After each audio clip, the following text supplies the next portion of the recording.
श्रीमद्भागवत महापुराण प्रथम स्कंध अध्याय 14 महाविस्तार व्याख्या। प्रारंभिक मंगलाचरण अत्यंत धीमी और मधुर गति। राधे राधे। भगवान श्री कृष्ण के सभी प्रिय भक्तों का भागवत महापुराण हिंदी चैनल में कोटि कोटि वंदन है। भक्तों, आज का यह प्रसंग केवल एक कथा नहीं है, बल्कि एक भक्त और भगवान के उस अटूट संबंध की पराकाष्ठा है जिसे सुनकर पत्थर का हृदय भी पिघल जाए। आज हम प्रवेश कर रहे हैं श्रीमद् भागवत महापुराण के प्रथम स्कंध के 14वें अध्याय में। इस अध्याय का शीर्षक है भगवान श्री कृष्ण का परमधाम गमन और युधिष्ठिर की व्याकुलता। आइए अपनी आंखें बंद करें और उस समय का स्मरण करें जब द्वापर युग अपनी अंतिम सांसें ले रहा था। हम एक एक श्लोक के गहरे अर्थ को समझेंगे ताकि आपके हृदय में साक्षात भक्ति देवी विराजमान हो सकें। अध्याय का विस्तार, काल का चक्र और युधिष्ठिर की शंका। कथा की शुरुआत होती है हस्तिनापुर से। अर्जुन को द्वारका गए 7 महीने बीत चुके थे। 7 महीने का समय कोई कम नहीं होता, विशेषकर तब जब आपका सबसे प्रिय सखा आपसे दूर हो। महाराज युधिष्ठिर, जो धर्म के साक्षात अवतार हैं, उनके मन में हलचल मचने लगी। उन्होंने देखा कि समय अब वो नहीं रहा जो पहले था। ऋतुएं अपना स्वभाव बदल चुकी थीं। वृक्षों पर फल फूल समय से पहले आने लगे या मुरझाने लगे। युधिष्ठिर ने अनुभव किया कि मनुष्यों की बुद्धि अब सात्विक नहीं रही। लोग छोटी छोटी बातों पर क्रोध करने लगे, लोभ बढ़ने लगा और सत्य का स्थान असत्य ने ले लिया। युधिष्ठिर सोचने लगे, क्या ये सब कलयुग के आने की आहट है? क्या अधर्म ने धरती पर पैर पसार लिए हैं? प्रकृति के डरावने संकेत अत्यंत विस्तार से। भक्तों, यहाँ श्लोकों में उन अपशकुनों का वर्णन है जिन्हें देखकर महाराज युधिष्ठिर कांप उठे थे।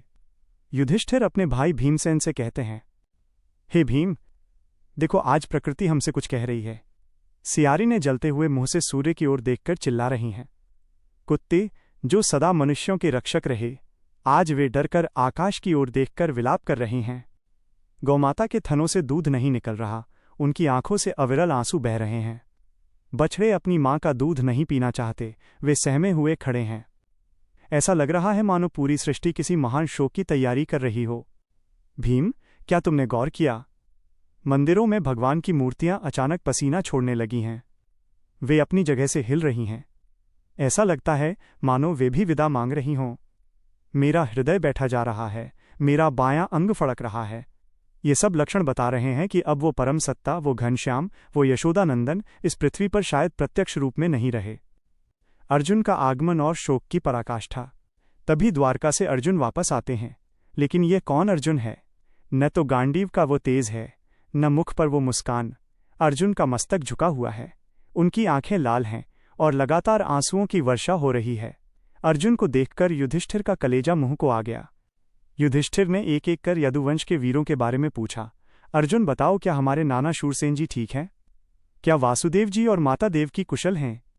क्या प्रद्युम्न और अनिरुद्ध सुख से हैं? और अर्जुन, वो सांवला सलोना जो हमारा रक्षक था, जो अर्जुन का सारथी था, वो श्रीकृष्ण कहाँ हैं? क्या वो हमें इस संसार रूपी सागर में डूबने के लिए अकेला छोड़कर अपने धाम चले गए हैं? युधिष्ठिर की आत्मग्लानि और शंकाएं। जब अर्जुन मौन रहे तो युधिष्ठिर के मन में अनेक शंकाएं उठीं। उन्होंने पूछा, हे कुंती पुत्र, तुम इतने मलिन क्यों हो? क्या तुमने किसी ब्राह्मण का अपमान किया? क्या किसी असहाय नारी की पुकार अनसुनी कर दी? क्या तुमने किसी ऐसे व्यक्ति का अन्न खाया जिसे नहीं खाना चाहिए था? नहीं अर्जुन, मैं जानता हूं कि तुम्हारी ये दशा केवल तभी हो सकती है जब तुम उस परमात्मा से बिछड़ गए हो। उनके बिना यह स्वर्ग जैसा राज्य भी मुझे नरक के समान लग रहा है। उनके बिना हमारी जीत हार से भी बुरी है। उपसंहार और संदेश। भक्तों, ये अध्याय हमें बताता है कि जीवन में जब तक भगवान श्रीकृष्ण का साथ है, तभी तक हमारे जीवन में प्रकाश है। उनके बिना यह पूरी पृथ्वी अंधकारमयी और शून्य है। युधिष्ठिर की ये व्याकुलता हमें सिखाती है कि प्रभु से प्रेम कैसे किया जाता है। यदि हम भी अपने हृदय में इसी प्रकार की विरह अग्नि और प्रेम जगा सकें, तो निश्चित ही भगवान श्री कृष्ण हमारे हृदय में सदा के लिए निवास करेंगे। वीडियो का समापन अत्यंत शांत और भावुक स्वर। भक्तों, आज की यह कथा हमारे हृदय को झकझोर देने वाली है। श्रीमद्भागवत महापुराण के इसी भाव को अपने जीवन में उतारें। यदि आपको ये विस्तृत व्याख्या और कथा श्रवण सुखद लगा हो तो इस वीडियो को लाइक करें और अन्य भक्तों के साथ भी साझा करें।